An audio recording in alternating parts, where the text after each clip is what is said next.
You know what time it is? Woo! Get into it! Yes! Hi, y'all. I'm sorry I'm so low energy. Yesterday was Mother's Day. Happy post Mother's Day to all the mothers out there.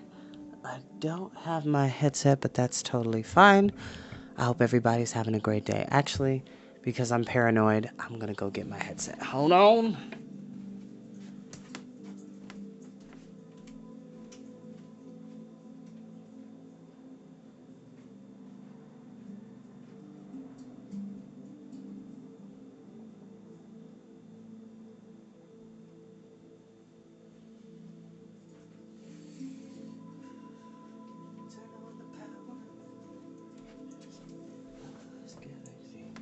Alright, I'm back. I'm usually more exuberant with my intro for Storytime, but I am still recovering from the busy madness of yesterday. Good madness, but busy, of Mother's Day, because I had to work all day. So, please forgive me. As always, as I like to say, you don't have to watch these videos when they go live. You're more than welcome to watch them in your downtime, nap time, max and relax and chillax, and in between time, mean time, break time, study time, any time that you want to hear a highly animated voice bring you wonderful stories of magic, fantasy, adventure, science fiction, and many more in between. And also, so fun fact about me, I'm a huge fan of Power Rangers. I think that's what I'm going to start doing. I will drop a fun fact about myself in each of my storytime videos, like once every while. Not every time, but like once in a while, I'll say, cool fact about Chris. So, one cool fact about me is as a child, I was super obsessed with Power Rangers. And even to this day, I am still super obsessed with Power Rangers. I love Power Rangers. It's an amazing series. I think I stopped like watching it as it was coming out after Power Rangers SPD, Space Patrol Delta, and then everything after that I'm not super familiar with. But I would say, and this is years ago, so bear with me. I think it was about 3 years ago when I purchased digitally all three seasons of Mighty Morphin Power Rangers. And then I started rewatching those shows. And then before Jason David Frank passed away, rest in peace, Jason David Frank, who you don't know, plays Tommy Oliver in the franchise of Power Rangers. He was the Green Ranger, he was the White Ranger, he also was the Red Zeo Ranger, and at one point in time, the Red Turbo Ranger, and the Black Brachiosaurus Ranger in Dino Thunder. Yes, I'm a complete nerd. We accept everybody in this room. We accept everybody that are nerds that love cool things. So, parents, if you haven't let your kids watch Power Rangers, if you want them to be entertained and actually build up some cool lessons about friendship, loyalty, being helpful to others, protecting innocent people, like superhero quality stuff, but something outside of Marvel, Power Rangers. Power Rangers, please. And honestly, start with the original show, Mighty Morphin, which, by the way, and this is not a plug because I'm not getting paid to say this, and I do not own the music that you're listening to in the background. All of the seasons of Power Rangers up until the most recent point, which would be Dino Fury, is on YouTube for free. So you can watch all of the seasons of Power Rangers for free on their YouTube. So please have your kids watch that. I love Power Rangers. So if you're a Power Ranger fan or if you have a favorite Ranger, please comment below. For me personally, just because I'm wearing this, I was not like White Ranger fan. Even though Tommy was always cool, I will never take that away from him. My person was Jason, aka Austin St. John, who plays the first Red Ranger in Mighty Morphin Power Rangers. I've always been a Red Ranger fan. Team Red Ranger all day. Probably the next person would be the original Yellow Ranger, Tui Trong, who unfortunately passed away years and years ago. But she was so cool and so, her personality just shone in her character on screen as well as off screen. So yeah, the Yellow Ranger, and then probably Kimberly, the Pink Ranger. That's how we'll go. And then there's other seasons, but we can talk about that in another time. I just wanted to gush about that because I've been on a childhood nostalgia kick, and one of the shows I've been reintroducing to myself, even though I watched a lot of these shows as they came out, is Power Rangers. So yeah, may the power be with you. Once a ranger, always a ranger. All right. So we're back with The Castle of Llyr by Lloyd Alexander. And unfortunately, Gurgi, Taran, and Fflewddur, as well as Prince Rune, are trapped. They found the potion master, Glue, who accidentally turned himself into a giant, and because he's so lonely and miserable, he's now blocked the entrance for them to get out of the cave and to leave and find Eilonwy. So we're about to see what happens next, Chapter 12. The Tomb. The bard, like Taran, had dashed headlong into the wall and now struggled to his feet. Gurgi's yells rang above the screeching of the bats. Prince Rune stumbled to Taran's side and threw his weight against the immovable rock. The bauble had rolled into a corner, but one glance in the light of the glowing sphere showed Taran there was no other way in or out of the chamber. "Glue!" Taran called, pushing with all his strength at the blocked passage. "Let us out! What have you done?" While Gurgi, jabbering furiously, beat his fists against the unyielding stone, Taran plunged against it once more. Beside him, he heard Prince Rune gasping with his own efforts. Fflewddur shoved and heaved mightily, lost his footing, and sprawled to earth. "Little worm!" the bard shouted at the top of his voice. "Liar! You betrayed us!" From the other side of the stone came Glue's muffled voice. "I'm very sorry. Forgive me, but what else am I to do?" "Let us out!" Taran demanded again, still straining to move the rock. With the sob half of anger and half of despair, he dropped to earth and scrabbled desperately at the loose pebbles. "Move aside, heavy stone, evil, wicked little giant!" shouted Gurgi. "Take away lockings and blockings, or rageful Gurgi will smack your great feeble head." "We would have done you a kindness," Taran cried, "and you repay us with treachery." "I say that's true enough," called Prince Rune. "How do you expect anyone to help you out if they're buried in here?" Faint though it was, a sobbing sound drifted from beyond the blocked passage. "Too long," moaned the voice of Glue. "Too long. I can wait no more in this ghastly cave. Who knows whether Dalman would care about my fate? Very likely he wouldn't. It must be done now. Now!" "Glue," Taran said, forcing himself to be as calm and patient as he could, for he was convinced the giant had taken leave of his senses. "There is nothing we alone can do for you, or we would have done it before this." "But there it is! There it is!"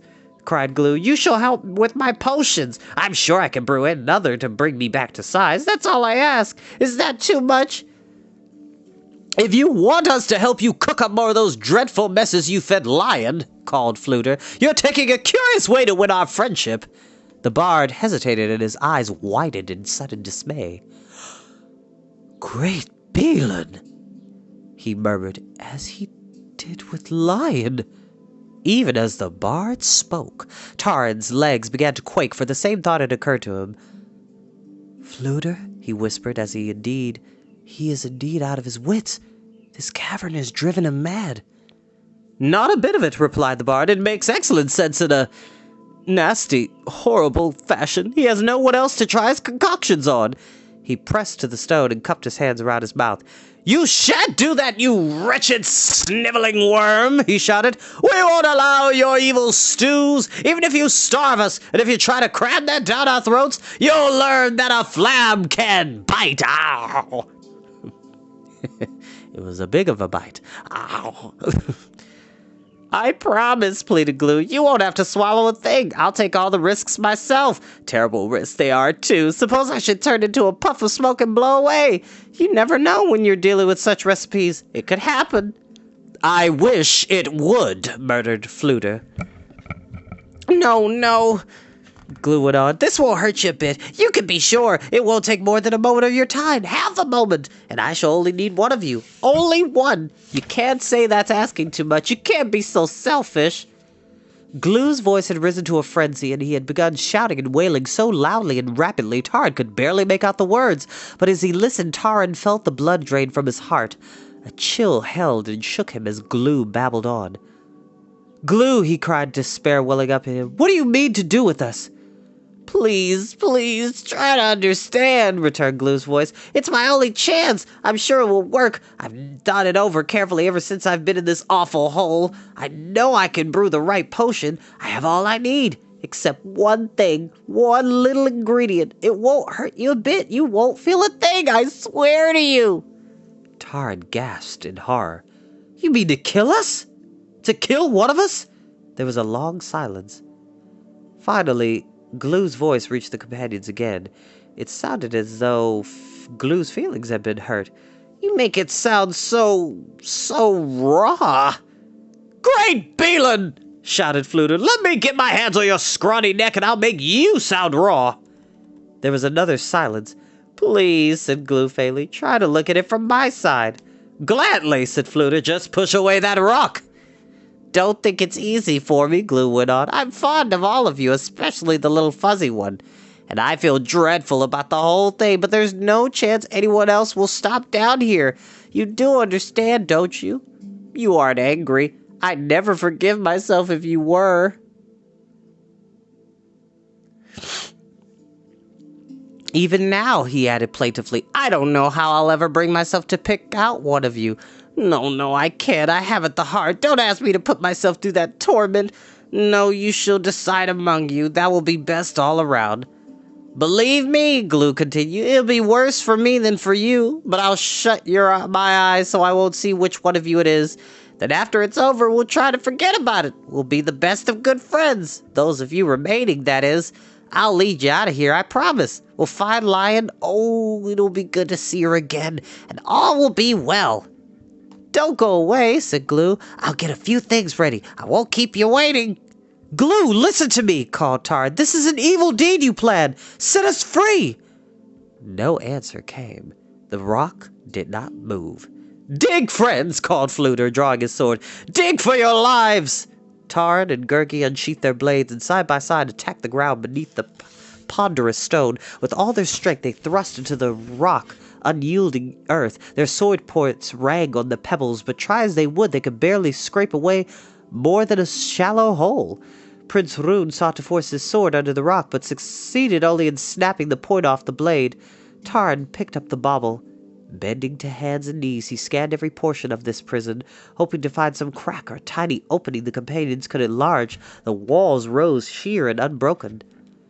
He has us trapped in here, said Tard, sinking to the ground. There is but one way out, the way Glue offers us. As I consider it, said Rune, he asked for only one of us. That would leave 3 to keep searching for the princess. Tard was thoughtful for a moment. For the first time, he said bitterly, I believe I had guessed where Mag meant to bring Eilonwe, to Caer Calor. It is the strongest clue we've gained. Now it is useless to us. Useless? Said Rune. Not at all. We need only do as Glue suggests, and the others can be on their way. Do you expect that feeble word to keep his word? Fluter asked angrily. I would trust him every bit as much as I would trust Mag. Nevertheless, said Rune, we can't be sure until we try. The companions fell silent at the Prince of Mona's words. Gurgi, who had crouched on the earth and wrapped his woolly arms around his knees, stared wretchedly at Tard. Gurgi will go, the creature whispered faintly, though he trembled so much he could hardly speak. Yes, he will give his poor tender head for broilings and boilings. Valiant Gurgi, murmured Tard. Indeed, I know you would give up your poor tender head. He patted the frightened Gurgi. But there is no question of that. We must stand together. If Glue wants a life, he shall pay dearly for it. Fluter once more began digging and chipping at the rock. I agree with you entirely, he said. We must stand as one, to the extent that we have any choice at all. As soon as the little fellow comes back... Oh, drat and blast. I don't know why I keep thinking of him as a little fellow, except that he impresses me that way, no matter what his size. He'll surely seize one of us. He hasn't the honor of a flea or the heart of a gnat, and he's desperate. If we fight him, there's a good chance all of us shall be slain. You cannot mean we should take Glue's bargain, said Tard. Certainly not, replied Fluter. I shall stand sword in hand and smite the little fellow about the knee since I can't reach his head. I only mean to point out the risks. As far as this ridiculous idea of having us choose among ourselves is concerned, I don't think it's even worth a thought. I do, said Prince Rune. Taran turned in surprise to Rune, not fully understanding his words. The Prince of Mona grinned at him almost shyly. "It's the only thing that will satisfy Glue," said Rune, "and for that I think it's a very cheap bargain." "No life can be so cheaply held," Taran began. "I'm afraid you're wrong," answered Rune. He smiled and shook his head. "I've thought a great deal about this since we've been in the cavern, and there's no sense not facing facts. I don't see that I've been any help whatever. On the contrary, I've brought nothing but ill luck. Not that I meant to, but it seems that's the way of it for me. So if any of us could be dispensed with, why, I should have to say that person is myself." "It's true," Rune quickly went on, disregarding Taran's cry of protest. "I'm delighted to be of some use for once, especially if it will help Eilonwy. I assure you I won't mind in the slightest. As Glue says, it will only take a moment." "That's not one of you who would give up his life for a companion," Rune added. "Fluter, Flam, offered his life for hours in Lion's Lair. Even now, poor Gurgi is willing to offer his." He raised his head. "A bard, a humble creature of the forest, an assistant pigkeeper." Rune's eyes met Taran's, and in a low voice he said, "Can a prince do less? I doubt I should ever really be able to measure up to being a true prince. Except in this." Taran looked at Rune for a long moment. "You speak of measure," he said. "I had measured you as no more than a feckless princeling. I was wrong. You are a truer prince and better man than ever I believed. But this sacrifice is not yours to make. You know my oath to your father." Prince Rune grinned again. "Indeed, a heavy oath," he said. "Very well, I shall lift it for you. I say," he added, "it's astonishing, but I wonder what became of all the bats."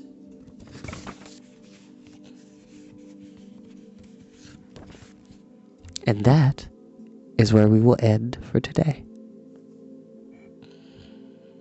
Yes, poor Eilonwy. We'll see her soon. But as always, y'all, like, share, subscribe, enjoy these videos as much as you can. I love you all very, very much, and I will see you next time.